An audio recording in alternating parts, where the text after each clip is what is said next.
오늘의 사연은 하버드의 한 교수가 논문으로는 풀 수 없었던 질문을 안고 아프리카 르완다의 작은 마을을 찾아간 이야기입니다. 1994년 내전과 학살로 무너졌던 그 땅. 지금은 어떻게 다시 일어서게 된 걸까요?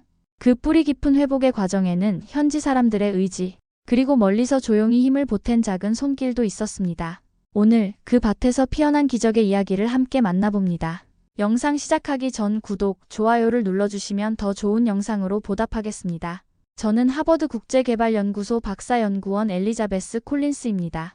그날도 평소와 다름없이 연구실에서 아프리카 개발 관련 논문들을 검토하고 있었어요. 책상 위에는 수십 편의 연구자료가 쌓여 있었고, 그 중에서도 유독 제 눈길을 끈 것은 르완다의 농업 발전에 관한 보고서였습니다. 이상하다. 저는 중얼거리며 데이터를 다시 한번 살펴봤어요. 1994년 집단학살로 폐허가 된 나라가 어떻게 이렇게 빠른 속도로 농업 생산성을 회복할 수 있었을까요?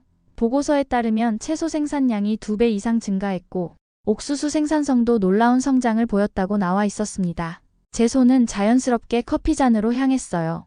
따뜻한 커피 한 모금을 마시며 창밖을 바라보니 보스턴의 가을 하늘이 회색빛으로 물들어 있었죠.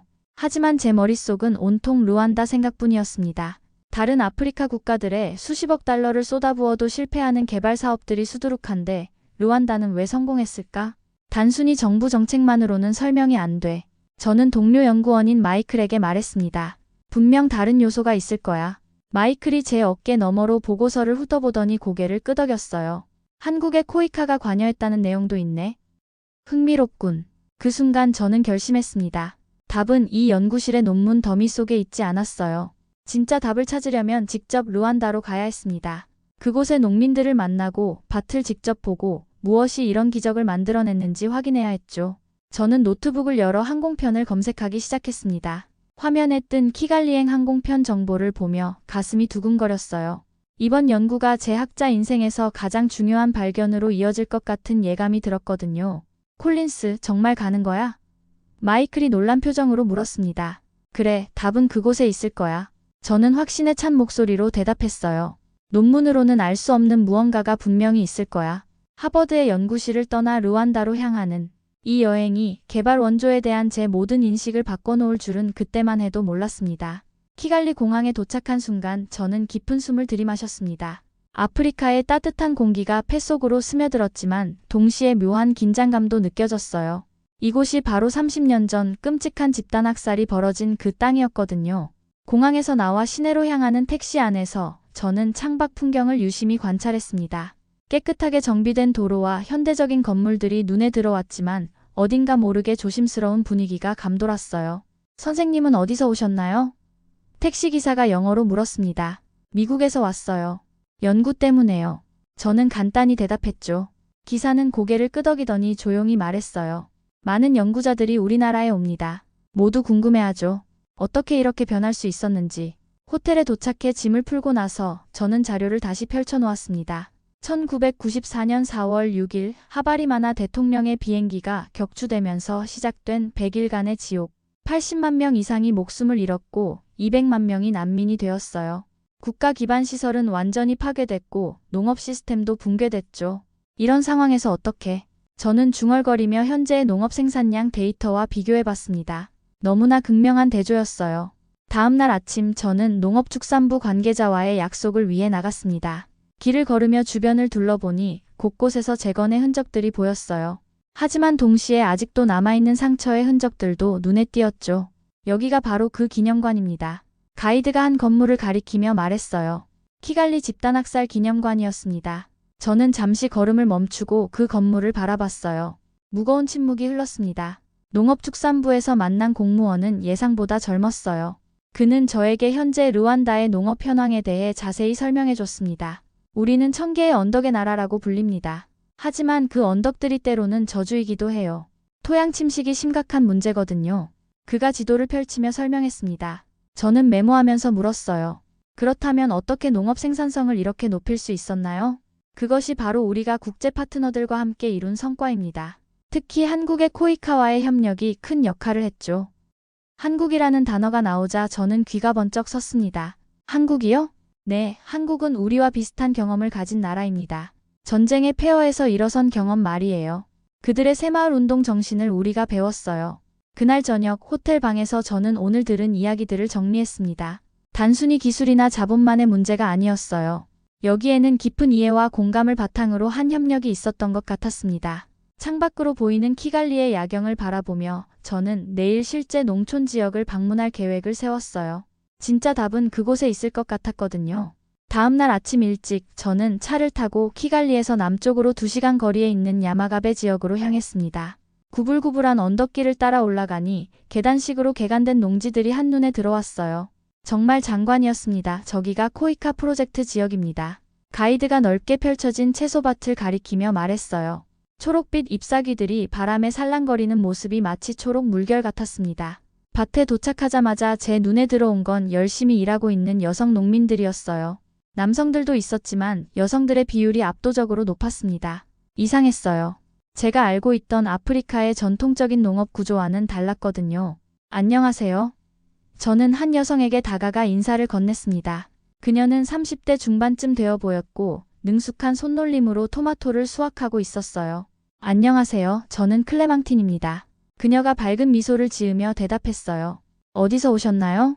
미국에서 온 연구자예요. 이곳의 농업 발전에 대해 연구하고 있어요.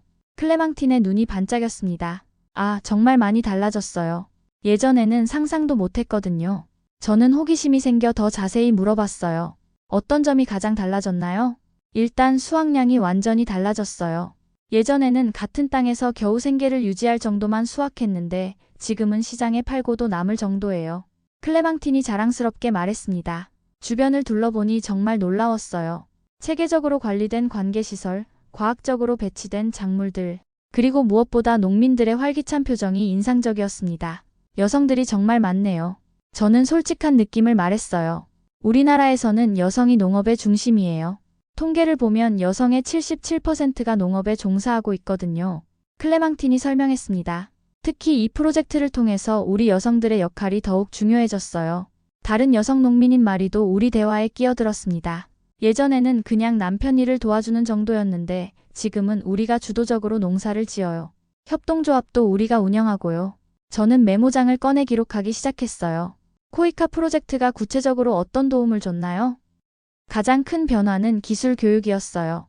클레망틴이 말했습니다. 씨앗 선별부터 시작해서 올바른 시비법, 병해충 방제까지 체계적으로 배웠거든요.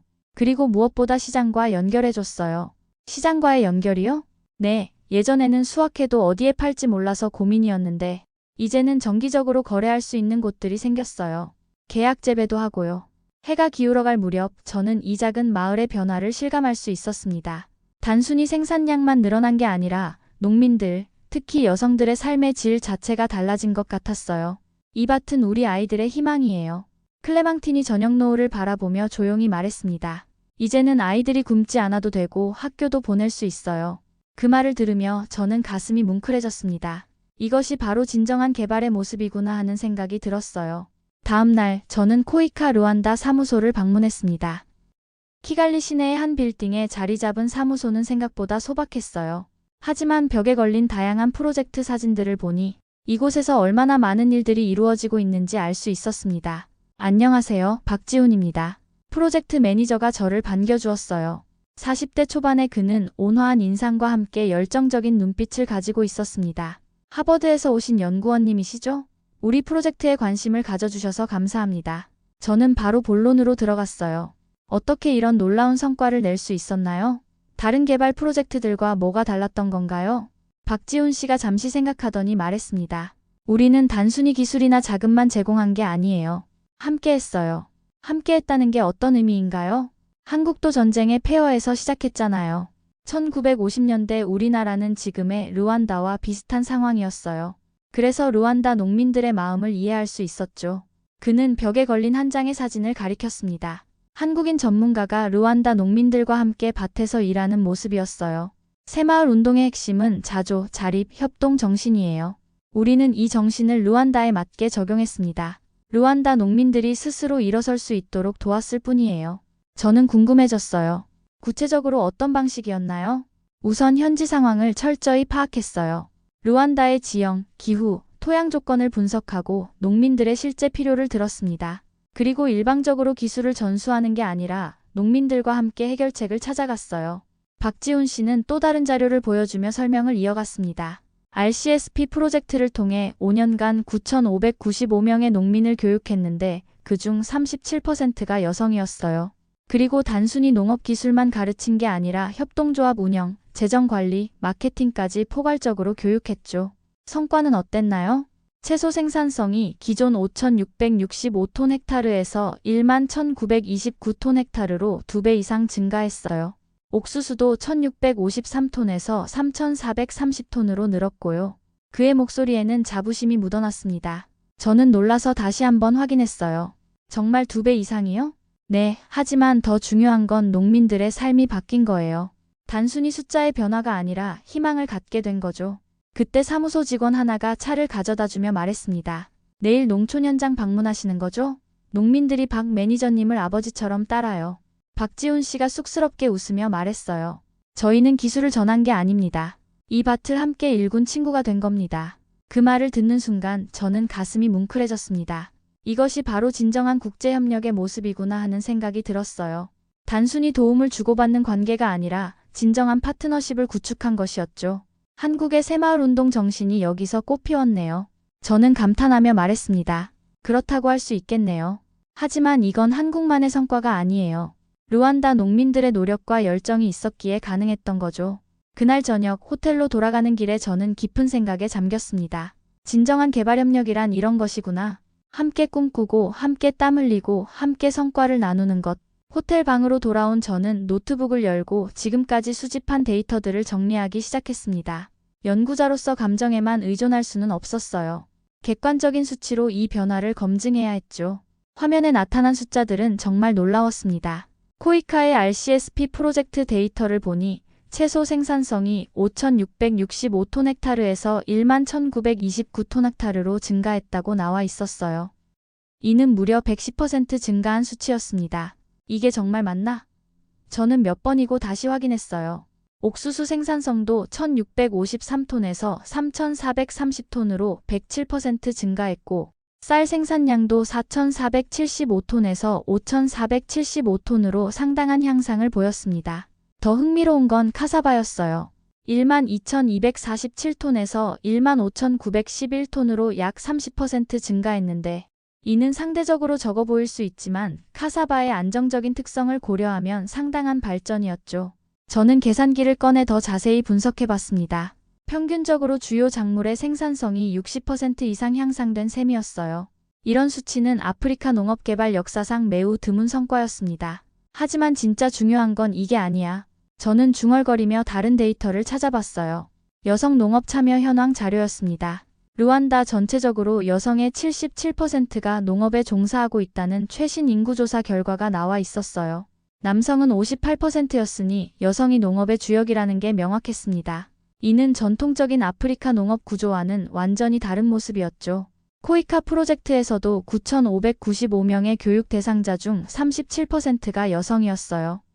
처음에는 이 비율이 낮다고 생각했는데 루안다의 전통적인 사회 구조를 고려하면 상당한 진전이었습니다. 저는 엑셀 시트를 열어 경제적 효과를 계산해 봤어요. 생산성 증가로 인한 농가 소득 향상, 시장 연결을 통한 부가가치 창출, 그리고 무엇보다 식량 안보 개선 효과까지. 와, 저는 계산 결과를 보고 감탄했어요. 프로젝트 대상 지역의 농가 소득이 평균 2~3배 증가한 것으로 추정됐습니다. 이는 단순히 농업 기술 개선만으로는 설명할 수 없는 수치였어요. 그때 문득 오늘 만난 클레망틴의 말이 떠올랐습니다. 이제는 아이들이 굶지 않아도 되고 학교도 보낼 수 있어요. 저는 다시 노트북 화면을 바라봤어요. 숫자들이 더 이상 차가운 데이터로만 보이지 않았습니다. 각각의 수치 뒤에는 클레망틴 같은 농민들의 땀과 희망이 담겨 있었어요. 데이터가 아니라 사람과 협력이 이룬 기적이었다. 저는 노트에 이렇게 적었습니다. 하지만 동시에 학자로서의 의구심도 들었어요. 정말로 이 성과가 지속 가능할까? 외부 지원이 끝나도 이런 발전이 계속될 수 있을까? 저는 내일 더 많은 농민들을 만나서 이런 질문들에 대한 답을 찾기로 했습니다. 숫자는 시작일 뿐이었어요. 진짜 이야기는 사람들 속에 있었으니까요.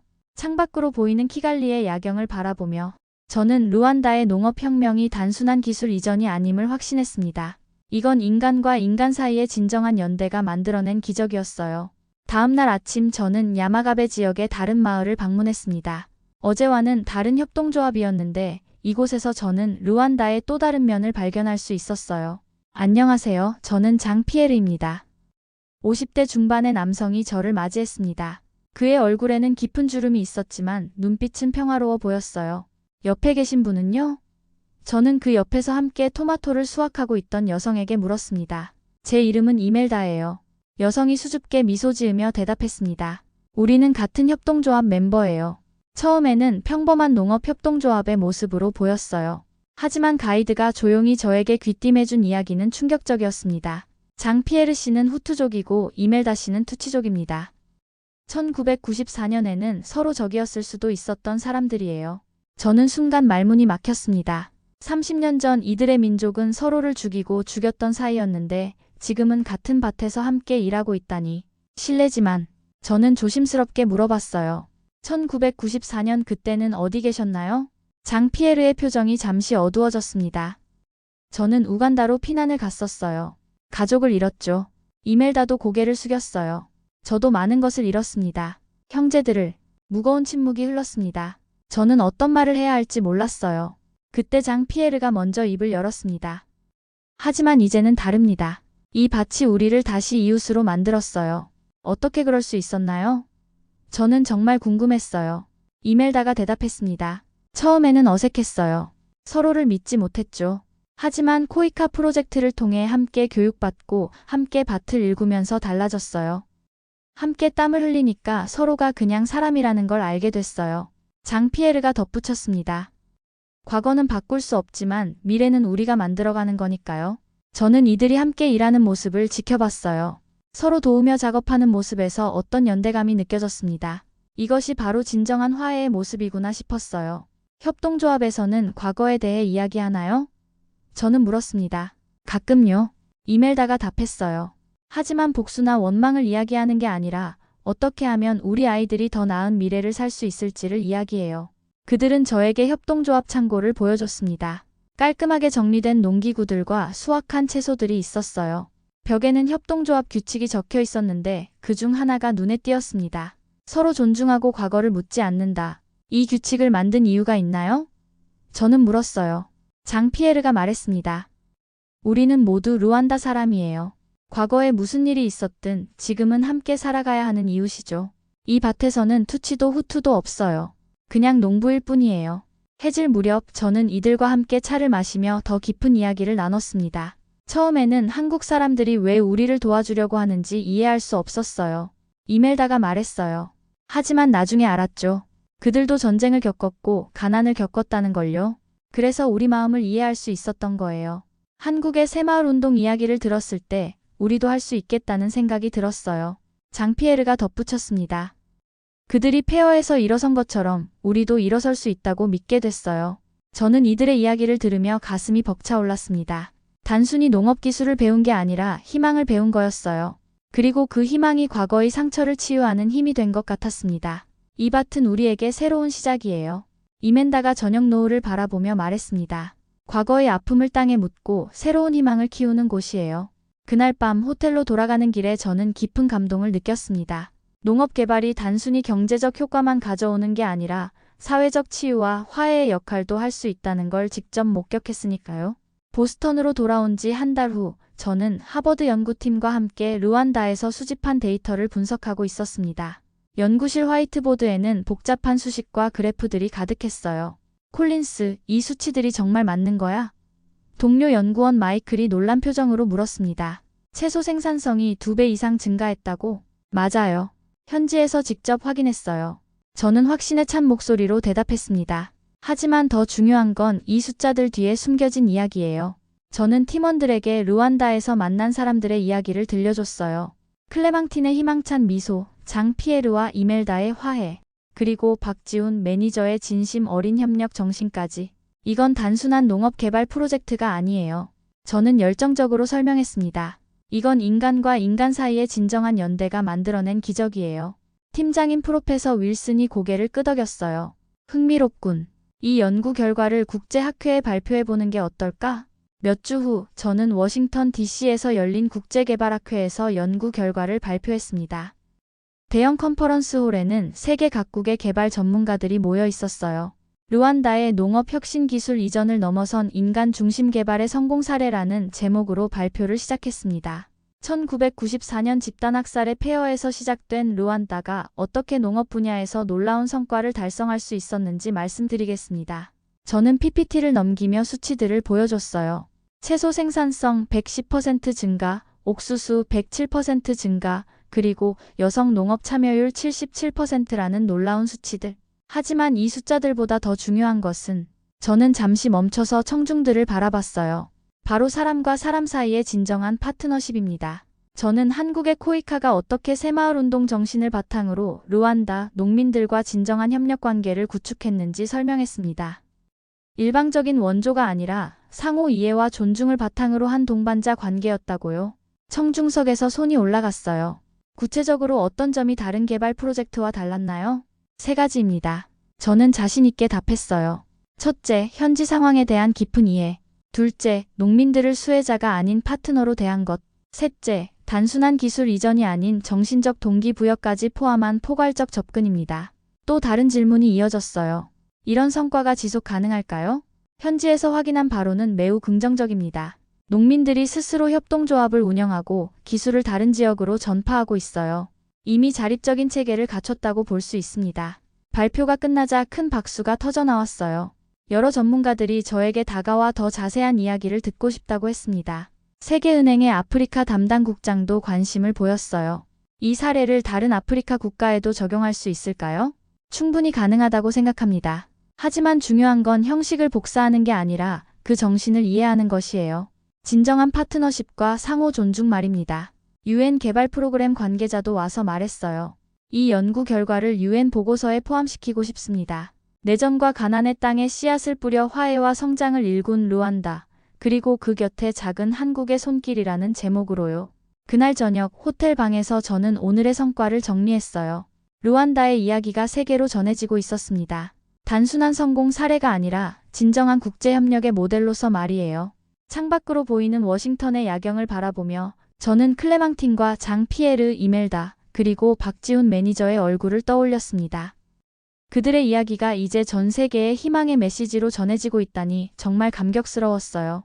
하버드로 돌아온 지 6개월이 지났습니다. 저는 연구실에서 마지막 논문을 작성하고 있었어요. 책상 위에는 르완다에서 가져온 작은 기념품들이 놓여 있었습니다. 클레망틴이 선물해준 작은 바구니, 그리고 협동조합에서 생산한 건조 토마토 한 봉지. 내전과 가난의 상처를 딛고 일어선 르완다 농업의 기적 인간 중심 개발 협력의 성공 모델이라는 제목의 논문이 거의 완성되어 가고 있었어요. 하지만 결론 부분에서 저는 펜을 멈췄습니다. 과연 이 모든 경험을 차가운 학술 논문으로만 정리해도 될까요? 제가 르완다에서 느꼈던 감동과 깨달음을 숫자와 이론만으로 표현할 수 있을까요? 그때 문득 박지훈 매니저가 했던 말이 떠올랐어요.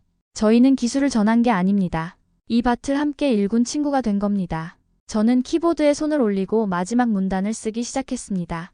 이 연구를 통해 확인할 수 있었던 것은 진정한 개발의 답이 첨단 기술이나 막대한 자본에만 있는 것이 아니라는 점입니다.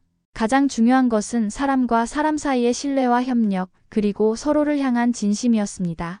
저는 잠시 손을 멈추고 창밖을 바라봤어요. 보스턴의 가을 하늘이 맑게 펼쳐져 있었습니다. 하지만 제 마음속에는 여전히 르완다의 푸른 언덕들이 선명하게 남아 있었어요.